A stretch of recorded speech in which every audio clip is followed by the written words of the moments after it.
4. Aceptación o desesperación. Quizás el ejemplo más dramático, relacionado con el tema que estamos considerando, ocurrió en la vida del gran patriarca Abraham, hace más de 5000 años. Nuestro interés en su historia se concentra en la esterilidad de su esposa Sara.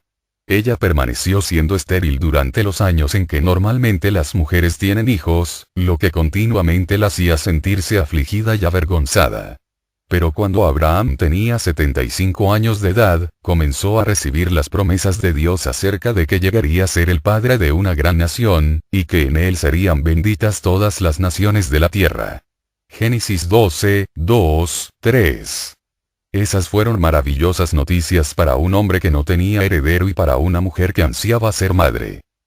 Sin embargo, esa promesa fue seguida por un largo periodo de silencio. Finalmente, el Señor visitó de nuevo a Abraham, y le dijo: porque toda la tierra que ves, la daré a ti y a tu descendencia para siempre. Y haré tu descendencia como el polvo de la tierra. Que si alguno puede contar el polvo de la tierra, también tu descendencia será contada. Génesis 13, 15, 16.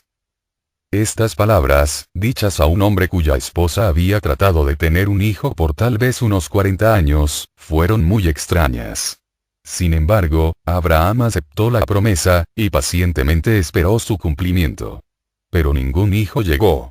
Pasaron años, antes que, por tercera vez, Dios alentara a su siervo.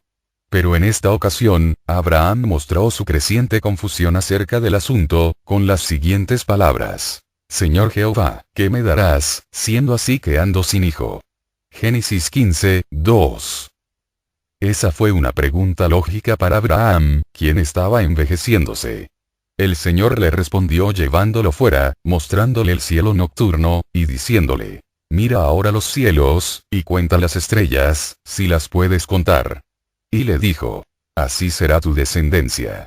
Génesis 15, 5.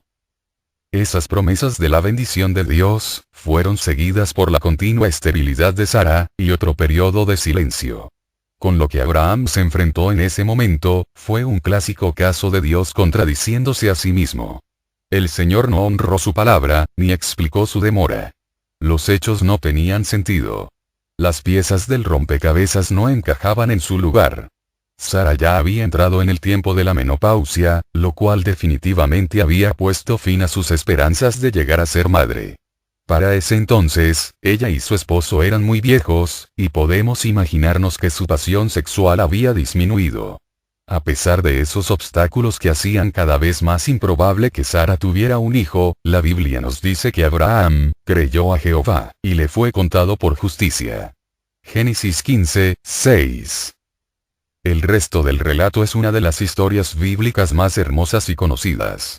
En realidad, Sara quedó embarazada cuando tenía 90 años de edad, y Abraham tenía 100 años. Muy pronto les nació un hijo, al que le pusieron por nombre Isaac, risa. ¿Qué momento de tanto gozo fue ese para ellos? Dios había realizado un poderoso milagro, tal y como lo había prometido, y le había dado un heredero a Abraham. Sin embargo, el drama no había terminado para estos nuevos padres, que a su vez eran muy viejos. Algunos años después, cuando Isaac ya era un joven, ocurrió uno de los acontecimientos más confusos de la historia bíblica. Dios le dijo a Abraham que sacrificara al hijo que había esperado por tantos años. ¡Qué orden más extraña y angustiosa! ¿Cómo podía comenzar a entender el anciano patriarca lo que el Señor estaba haciendo? ¿No era Isaac por medio del cual habrían de cumplirse las asombrosas promesas de Dios? Si Abraham tenía que sacrificar a Isaac, ¿de quién habrían de provenir? Millones de descendientes, muchos reyes, incluyendo al Mesías, una nación poderosa a través de la cual el mundo entero sería bendecido, posesión eterna de la tierra prometida, y un pacto eterno con Jehová. El cumplimiento de todas estas profecías dependía específicamente de Isaac, quien muy pronto tendría que morir. Pero esa era la manera en que las cosas se veían a través de los sentidos humanos. Pero la realidad era que las promesas dadas a Abraham no dependían de Isaac en absoluto. Dependían por completo de Dios. Él no puede ser encerrado por las limitaciones humanas. Y Dios tenía todo bajo perfecto control. El plan de Dios, que habría de tener significado para toda la humanidad, estaba revelándose. El nacimiento milagroso de Isaac, era simbólico de la venida de Jesucristo como un pequeño niño. La orden para sacrificar a Isaac en el altar señalaba al Cordero que fue inmolado desde el principio del mundo. Apocalipsis 13:8.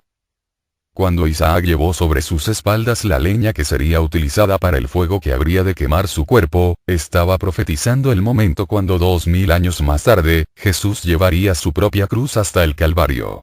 Su disposición a ser sacrificado por su anciano padre, fue simbólica del sometimiento del Mesías a su padre y a sus verdugos. Incluso, algunos teólogos creen que se suponía que el sacrificio de Isaac habría ocurrido en el mismo lugar de la crucifixión de Jesús. Todos los elementos de esta historia tuvieron un significado profético. Por supuesto, Abraham no comprendió nada acerca del plan de Dios. Teniendo en cuenta su confusión y lo que estaba en juego para él, es asombroso que este hombre fiel a Dios obedientemente habría llevado a cabo el sacrificio de Isaac si no hubiera intervenido un ángel. Uno de mis pasajes bíblicos favoritos, resume este acontecimiento desde la perspectiva de los tiempos del Nuevo Testamento. Casi 2000 años después, el apóstol Pablo describió a Abraham de la siguiente manera. Y no se debilitó en la fe al considerar su cuerpo, que estaba ya como muerto, siendo de casi 100 años, o la esterilidad de la matriz de Sara. Tampoco dudó, por incredulidad, de la promesa de Dios, sino que se fortaleció en fe, dando gloria a Dios, plenamente convencido de que era también poderoso para hacer todo lo que había prometido. Por lo cual también su fe le fue contada por justicia. Romanos 4, 19, 22. En otras palabras, Abraham creyó a Dios, incluso cuando lo que le había dicho no tenía sentido. Los hechos decían claramente, es imposible que esto suceda. El Señor le había hecho vanas promesas durante 25 años, y aún no había ninguna señal de que lo que le había prometido fuese a ocurrir. Preguntas sin respuestas y contradicciones inquietantes se arremolinaban en su mente. No obstante, Abraham no dudó, por incredulidad. ¿Por qué? Porque estaba convencido de que Dios podía trascender el razonamiento y la evidencia basada en los hechos. Y por eso se le llama Padre de nuestra fe. Bueno, dejemos de hablar de Abraham y de su esposa Sara. ¿Qué podemos decir de usted y de mí, y de los tiempos en que vivimos ahora? ¿Hay alguna lección para la humanidad en estos acontecimientos históricos? Por supuesto que sí. Llegará un momento en su vida, en el cual los hechos le harán sentirse desesperado. Quizás, ese momento ya ha llegado, y Dios parece contradecirse a sí mismo, y no hay ninguna explicación satisfactoria. No todas las personas experimentan la misma clase de confusión, pero nadie puede evitar hallarse en una crisis de cierta magnitud. La fe no permanece por mucho tiempo sin ser puesta a prueba. La pregunta es, ¿cómo nos enfrentaremos a la crisis cuando ésta llegue? ¿Nos desesperaremos y saldremos huyendo? ¿Nos tambalearemos sacudidos por la incredulidad? ¿Maldeciremos a Dios y nos moriremos, como la mujer de Job le sugirió a él que hiciera? Le pido a Dios que nos libre de hacer eso. Y yo creo que si nos preparamos para esa experiencia, podremos fortalecernos contra el ataque de que seremos objeto en ese momento. Hace poco, mi amigo Robert Vernon, tuvo que enfrentarse a su propia versión de esa crisis universal.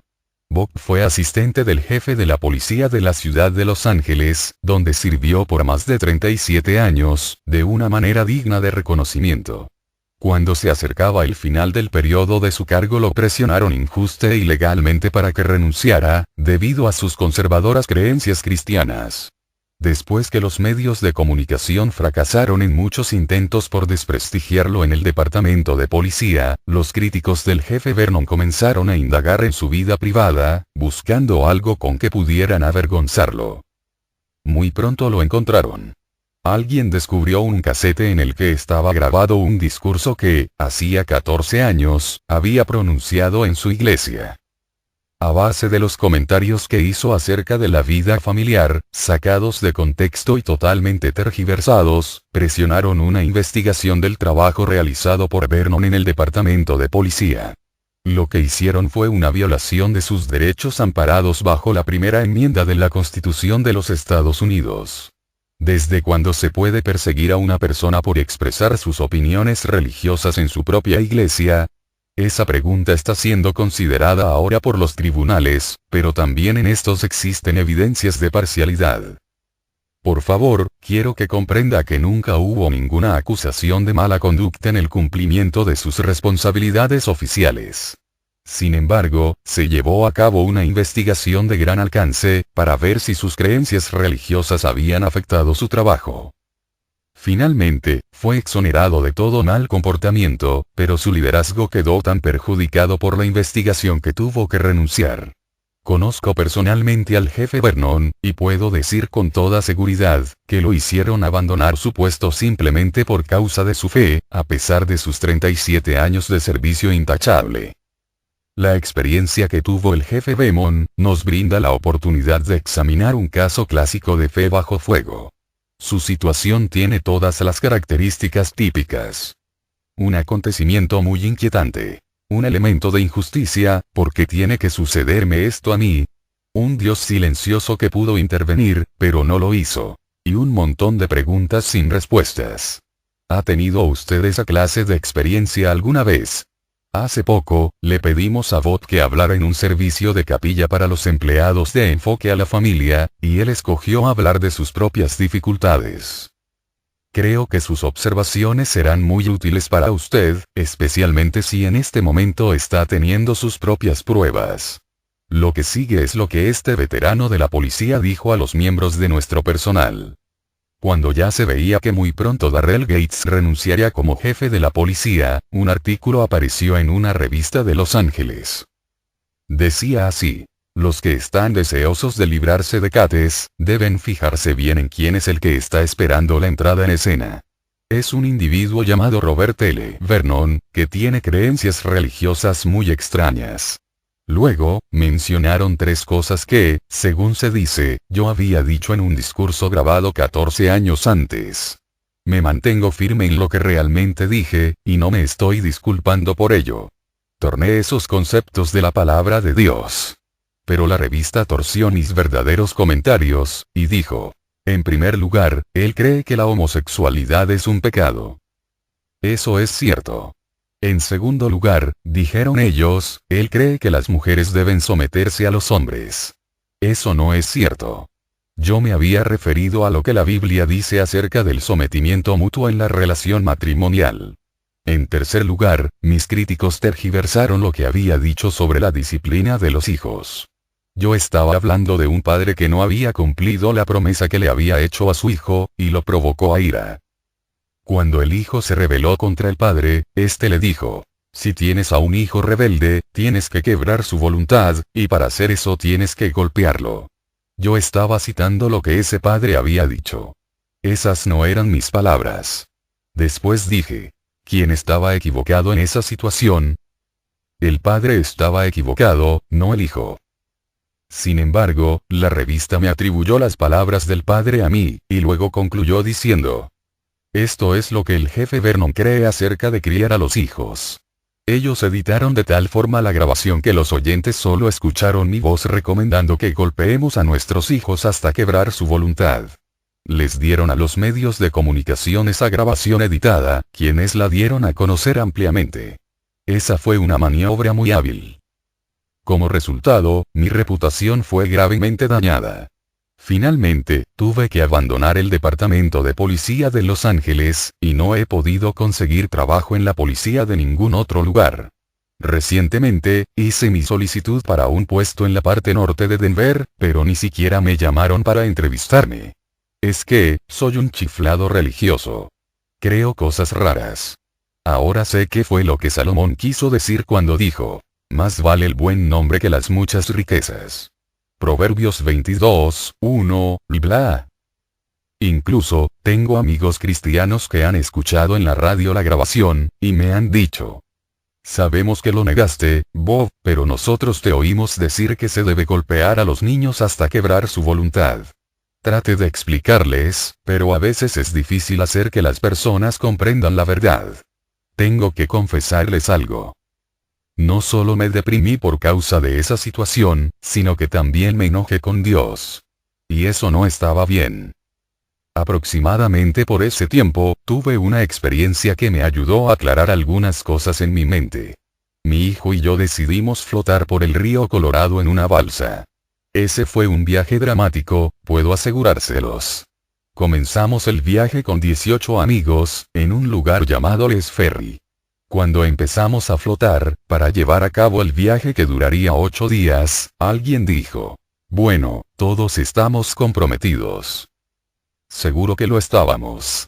Al llegar el tercer día, hubo algunos que estaban hartos del viaje. Pero no podían hacer nada. No había ninguna manera de salir de aquel cañón, a no ser río abajo. Así obra el Señor cuando nos enfrentamos con un momento de dificultad. No debemos ponernos a pensar en cómo salir del aprieto.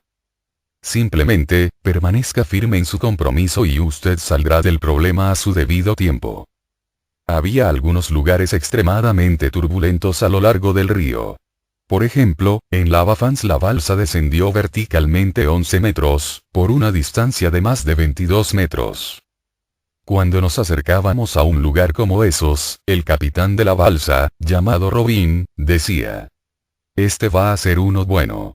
Lo que quería decir con eso, era: todos vamos a quedar muertos. Finalmente, llegamos a Kermit Falls, lugar que para nosotros fue el más violento a todo lo largo del río. De repente, pareció que Robin había perdido control de la balsa, justamente cuando comenzamos a descender por los rápidos. La balsa cambió de dirección y comenzó a ir de lado en el peor de los momentos. Por un instante, me sentí tentado a saltar fuera de la balsa. Realmente, pensé que todos íbamos a morir. Entonces, escuché el estruendo del motor de la balsa trabajando al máximo. Me di cuenta de que Robin había cambiado la dirección de la balsa a propósito. Entonces vi una enorme roca que se había caído desde las paredes del Gran Cañón. Estaba sobresaliendo por encima del agua en medio del río. Por eso Robin había desviado la balsa. Lo había hecho para que toda la fuerza del motor pudiera empujarnos alrededor de la peligrosa roca. Si yo hubiera saltado fuera de la balsa, me habría ahogado o podría haber sido aplastado contra la roca. Aquellos de ustedes que hoy en día están cayendo por la cascada, les digo que resistan la tentación a saltar fuera de la balsa. Dios sabe lo que está haciendo. Él tiene su balsa yendo de lado por una razón. Aunque, tal vez, la reputación de usted haya sido arruinada, se sienta deprimido y esté preguntándose qué debe hacer, si escucha con atención podrá oír la voz de aquel que le dijo a David: confía en mí. Como resultado de mi experiencia en el río, y de leer el Salmo 37, he aprendido a no inquietarme. Le he confesado mi enojo a Dios, y le he dicho: tú sabes lo que estás haciendo, aunque mi balsa parezca estar fuera de control. Confiaré en ti. Me deleito en ti. He encomendado mi camino a ti. Ahora estoy descansando en mis circunstancias. Pero, entonces tuve que aprender la más difícil de las lecciones. A medida que mi esposa y yo leíamos otros salmos, había una palabra que continuamente saltaba a la vista. Era la palabra esperar. No, Señor.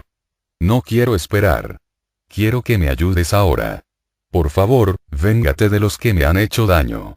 Pero él dice: estad quietos, y conoced que yo soy Dios. Salmo 46, 10. Después, él me guió a los últimos versículos del Salmo 37, donde se nos dice: considera al íntegro, y mira al justo. Porque hay un final dichoso para el hombre de paz.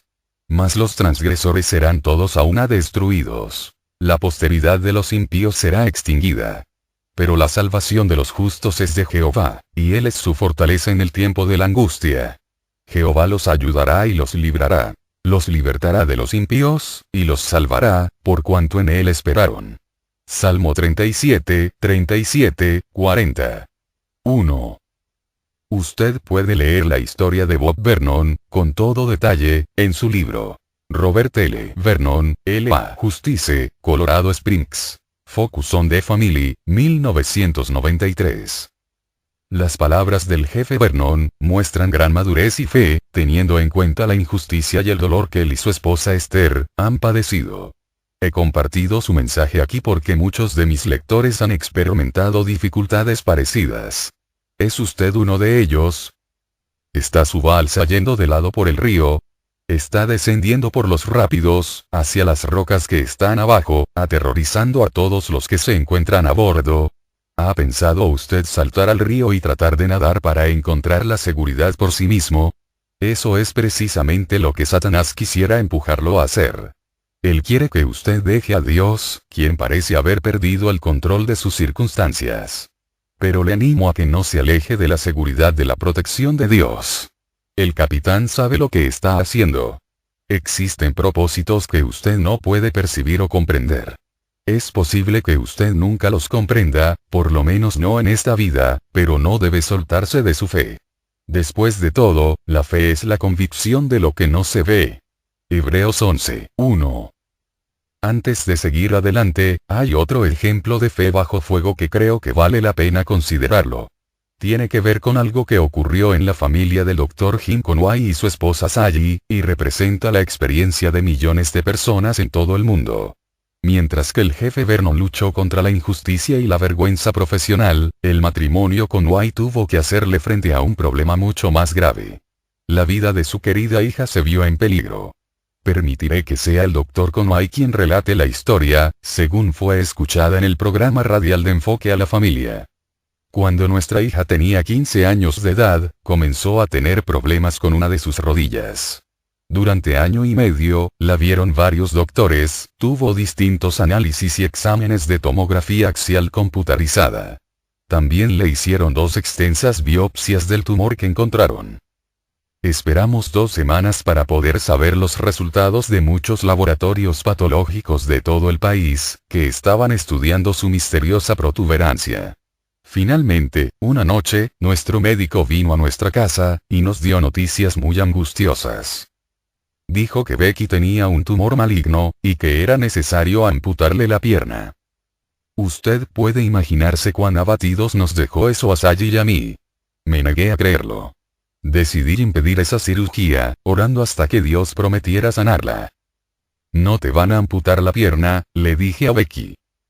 Creo que Dios va a hacer un milagro. Él nos dijo que podemos venir a Él cuando tenemos problemas.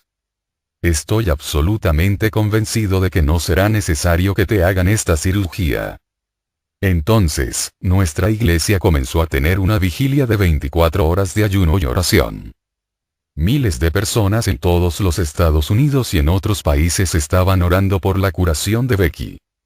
La mañana en que se iba a realizar la cirugía, le dije a nuestro médico: Scott, cuando entre a la sala de operaciones, por favor compruebe que el cáncer ha sido sanado.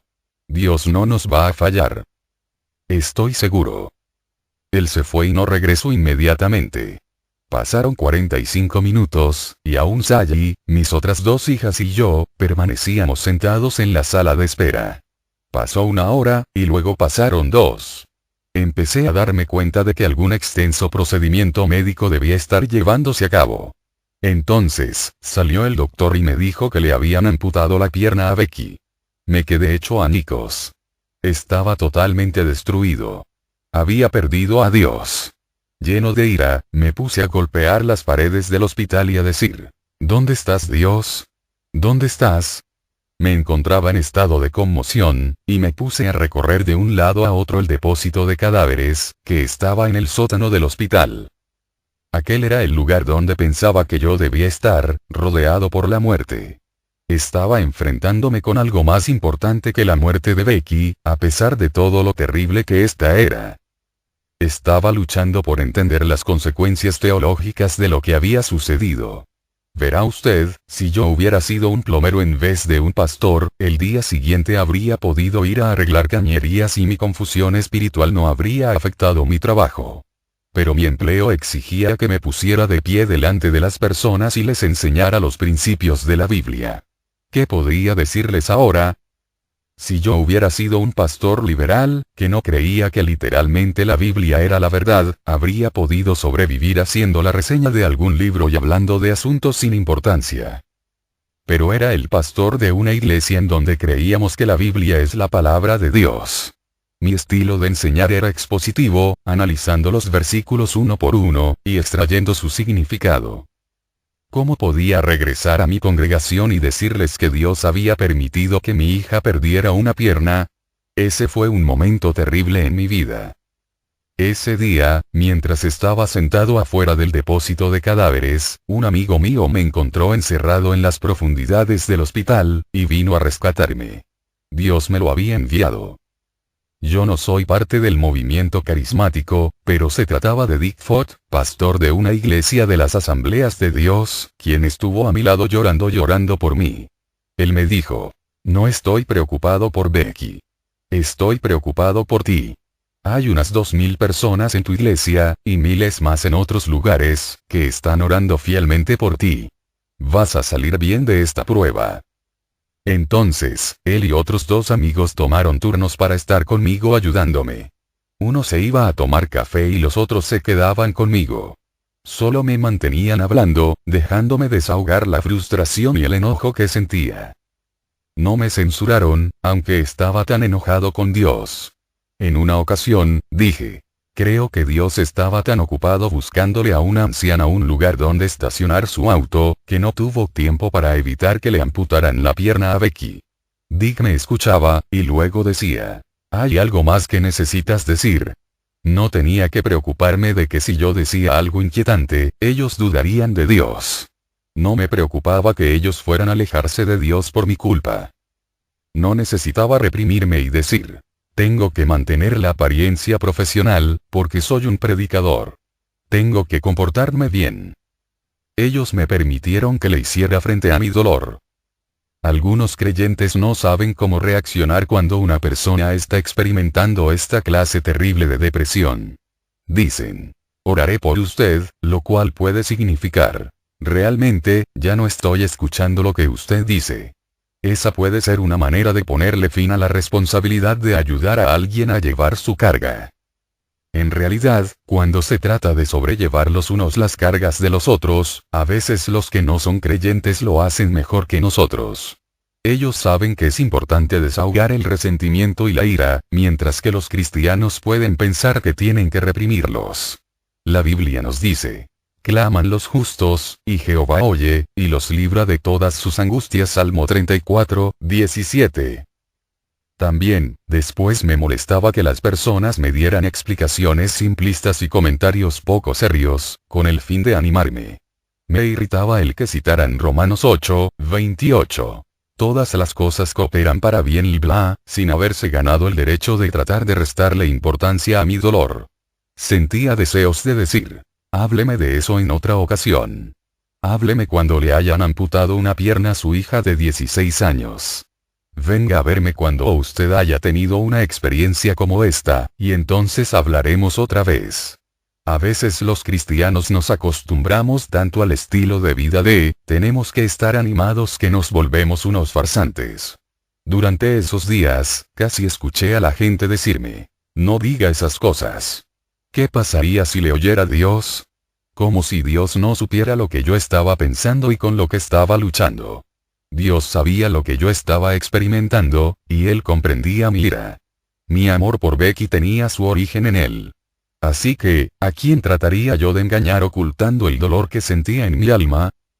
Me acuerdo de un hombre que vi en un restaurante, unos días después que Becky tuvo la cirugía. Estaba sentado a una mesa, y cuando pasé caminando por su lado, extendió la mano y me agarró por mi abrigo. Dijo: Jim, creo que Dios ha permitido que esto ocurriera porque ha traído un avivamiento en nuestra iglesia. Le dije: ¿y qué va a hacer Dios para traer otro avivamiento después que este haya pasado, cortarle la otra pierna a Becky? Y más tarde un brazo y luego el otro. No habría suficiente Becky para mantener avivada a cualquier iglesia, si eso fuera lo necesario. Cuando uno comienza a buscar respuestas insignificantes como esas, se deshumaniza a las personas que sufren, y se insulta a nuestro grandioso Dios, que ama a los oprimidos y los cuida.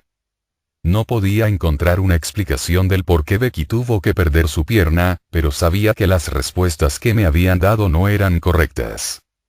Probablemente, lo más importante que aprendí durante todo este proceso, es lo siguiente. Me di cuenta, por completo, de que solo tenía 2 opciones. Una era continuar enojado con Dios y seguir el camino de la desesperación en que me encontraba. La otra era dejar que Dios fuera Dios, y de alguna manera decir: No sé cuál es el significado de todo esto. No comprendo por qué ha ocurrido. No voy ni siquiera a pedir una explicación. He decidido aceptar el hecho de que tú eres Dios, y yo soy tu siervo, y no al contrario. Y dejé todo en las manos del Señor.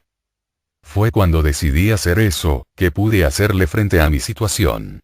Reconozco francamente que después de todos los años que han pasado, aún tengo luchas con algunas cosas.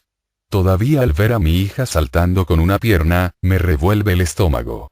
Pero he llegado a darme cuenta de que Dios tiene un propósito supremo, y sencillamente yo no entiendo ese propósito.